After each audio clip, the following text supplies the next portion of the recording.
രാജ്യത്തെ മുസ്ലിങ്ങൾക്കെതിരെ പ്രധാനമന്ത്രി നരേന്ദ്രമോദി നടത്തിയ വിദ്വേഷവും വെറുപ്പും നിറഞ്ഞ പ്രസ്താവനയാണ് ഈ തിരഞ്ഞെടുപ്പിൽ ഏറ്റവും കൂടുതൽ ചർച്ചയായത്. കടന്നുകയറ്റക്കാർക്കും കൂടുതൽ കുട്ടികൾ ഉള്ളവർക്കും നിങ്ങളുടെ സ്വത്ത് നൽകുമോ, അംഗീകരിക്കാനാവുമോ എന്നാണ് രാജസ്ഥാനിലെ റാലിയിൽ നരേന്ദ്രമോദി ചോദിച്ചത്. മുസ്ലിങ്ങളെ ഉന്നമിട്ടായിരുന്നു നരേന്ദ്രമോദിയുടെ ഈ പ്രസ്താവന.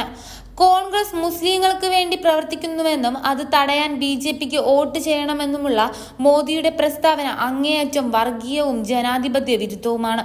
കഴിഞ്ഞ തവണ പുൽവാമയിൽ രാജ്യസ്നേഹ കാർഡ് ഇറക്കിയ മോദിയും BJPയും ഇത്തവണ കേന്ദ്രം പിടിക്കാൻ അവസാന അടവായി ഇറക്കുന്നത് വർഗീയ കാർഡാണ്. നിർഭാഗ്യവശാൽ അതിന് തടയിടാൻ നമ്മുടെ തിരഞ്ഞെടുപ്പ് സംവിധാനങ്ങൾക്കോ കമ്മീഷനോ സാധിച്ചില്ല എന്നതാണ് അടുത്ത തിരിച്ചടി. എന്നാൽ ജനങ്ങൾ അതൊക്കെ മനസ്സിലാക്കിയിട്ടുണ്ട്.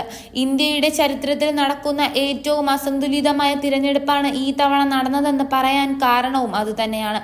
പണാധിപത്യത്തിലും അധികാരാധിപത്യത്തിലും ഏറെ മുന്നിലുള്ള രാജ്യം ഭരിക്കുന്ന പാർട്ടി ഒരു ഭാഗത്തും പല രീതിയിൽ ബലഹീനതയുള്ള കോൺഗ്രസും പാർട്ടികളും മറുഭാഗത്തും അണിനിരക്കുമ്പോൾ നീതിപരമായ തിരഞ്ഞെടുപ്പ് നടക്കുമെന്ന് ചിന്തിക്കാനും കഴിയില്ല.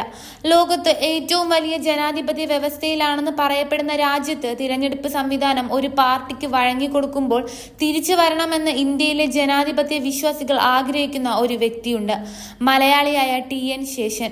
സ്വതന്ത്രമായ തിരഞ്ഞെടുപ്പ് നടത്താൻ ഏതറ്റം വരെയും പോവാൻ തയ്യാറായിരുന്ന ഇന്ത്യയുടെ തിരഞ്ഞെടുപ്പ് പ്രക്രിയകളെ ആകെ തിരുത്തിക്കുറിച്ച ആ മനുഷ്യനെ ഓർക്കാതെ ഈ തിരഞ്ഞെടുപ്പ് കാലം പൂർണ്ണമാവില്ല. DN ശേഷനെ പോലുള്ളവർ ഒരിക്കൽ മാത്രം സംഭവിക്കുന്നതാണ് എന്ന് സുപ്രീം കോടതി തന്നെ പറഞ്ഞിട്ടുണ്ട്. 9 സംസ്ഥാനങ്ങളിലേക്ക് നടന്ന നിയമസഭാ തിരഞ്ഞെടുപ്പിൽ ശേഷൻ സ്വന്തം അധികാരം ഉപയോഗിച്ച് തിരഞ്ഞെടുപ്പ് നടത്തി. രാഷ്ട്രീയ പാർട്ടികൾക്കും നേതാക്കൾക്കും സ്ഥാനാർത്ഥികൾക്കും മാതൃകാ ചട്ടങ്ങൾ ഉണ്ടാക്കി. വോട്ടർ പട്ടികയിലെ ക്രമക്കേടുകളും ബൂത്തിലെ ക്രമക്കേടുകളും നിയമാനുസൃതമല്ലാത്ത പണം ചെലവാക്കപ്പെട്ടതും പിടിക്കപ്പെട്ടു. ഏകദേശം 1000-ഓളം കേസുകൾ അന്ന് ആ 9 സംസ്ഥാനങ്ങളിൽ നിന്നുമായി റിപ്പോർട്ട് ചെയ്തു. അതുവരെ ചരിത്രത്തിലില്ലാത്ത അച്ചടക്കത്തോടെയായിരുന്നു ആ തിരഞ്ഞെടുപ്പുകൾ നടന്നത്. തിരഞ്ഞെടുപ്പ് ഫലത്തിലും ആ മാറ്റം പ്രതിഫലിച്ചു കാണാൻ സാധിച്ചിരുന്നു. അതോടെ TN ശേഷൻ ശ്രദ്ധിക്കപ്പെട്ടു. അന്നത്തെ പ്രധാന മാധ്യമങ്ങളെല്ലാം ശേഷന്റെ പ്രവർത്തനങ്ങളെക്കുറിച്ച് വാനോളം ഉയർത്തി. ലോകം മാതൃകയാക്കേണ്ട തിരഞ്ഞെടുപ്പ് മാതൃകയെന്ന് വിദേശ മാധ്യമങ്ങളും വാർത്ത എഴുതി. അന്ന് രാജ്യത്തെ എല്ലാ അധികാരങ്ങളിലും കസേര ഉറപ്പിച്ച മോദി സർക്കാരിന് അവസാനമായി വെല്ലുവിളി ഉണ്ടായിരുന്നത് ഈ തിരഞ്ഞെടുപ്പ് കമ്മീഷനായിരുന്നു. രാജ്യം മറ്റൊരു നിർണായക തിരഞ്ഞെടുപ്പിലൂടെ കടന്നുപോയപ്പോൾ കേന്ദ്ര ഭരണകൂടത്തിന്റെ ശക്തമായ ഒരു ജനാധിപത്യ അടിത്തറയിലുള്ള നിഷ്പക്ഷവും സുതാര്യവുമായ ഒരു തിരഞ്ഞെടുപ്പാണ് നടന്നതെന്ന് കരുതാൻ കഴിയില്ല.